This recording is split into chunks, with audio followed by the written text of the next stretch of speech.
Saturday on Melrose Mountain, and you can see that I need a shave, but I think I'll just wait till tomorrow when it's time to go to church. It's 60 degrees midday, 60 degrees midday. Beautiful day outside, sunny, light breeze, and just as pleasant as could be. I heard a person one time say, I'm in the pits. And I remember somebody else responding, what are you doing in the pits? Well, a lot depends on our relationships and what we're in. And today in Ephesians, we find very clearly that we should be in Christ. There are 13 epistles or letters to the 9 churches, and Ephesians is one of my favorites. In chapters 1 through 3, there's a positional benefit. That is, what we have in Christ, our positional benefit in Him.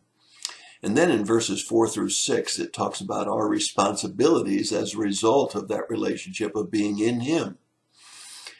We need to see that Paul was dealing with some issues of the day, but they could easily be translated into issues today, especially with all of the comments about racism and using vulgar terms and all of the things that are going on.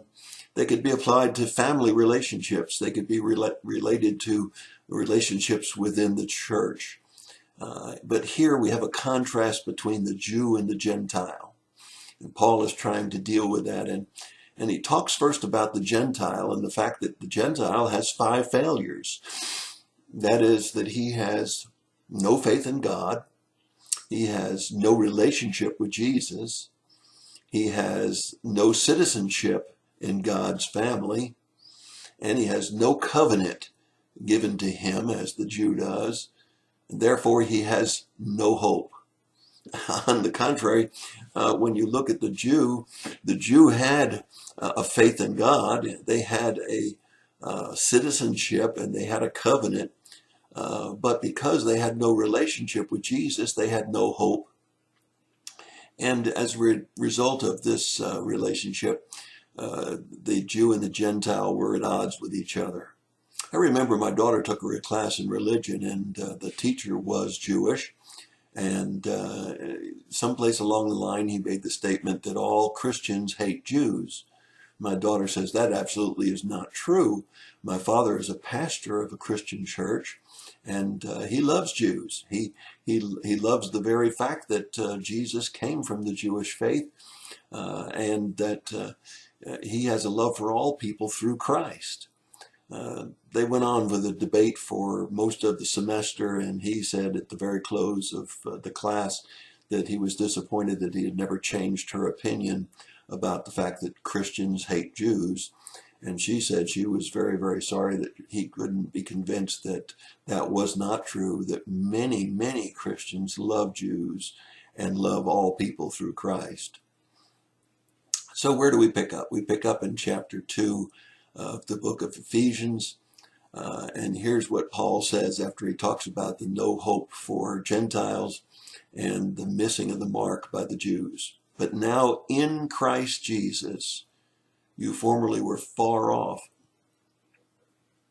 Sorry, that's wrong. But now in Christ Jesus, you who were formerly far off have been brought near by the blood of Christ. For he himself is our peace, who made both groups, Jew and Gentile, broke down the barriers of the dividing wall by abolishing in his faith the enmity which is in the law of the commandments contained in the ordinances, that he himself, he might make two into one new man, thus establishing peace. That's what Christ wants. Christ wants peace among men.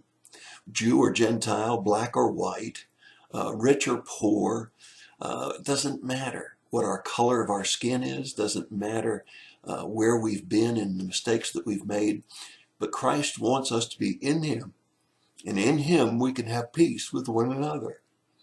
We can be friends, we can be part of the family. And then as he talks about the fact that we're now brought near through his blood and that he is our peace, He broke down the barriers. Now listen to what he says in verses 16 and 17. And might reconcile them into one body of God through the cross, but by it having put to death the enmity.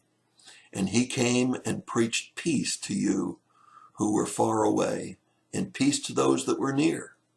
For through him we both have our access in one spirit to God the Father. Yes, we need to be at peace with one another. That doesn't mean we have to agree on everything. We probably will never do that.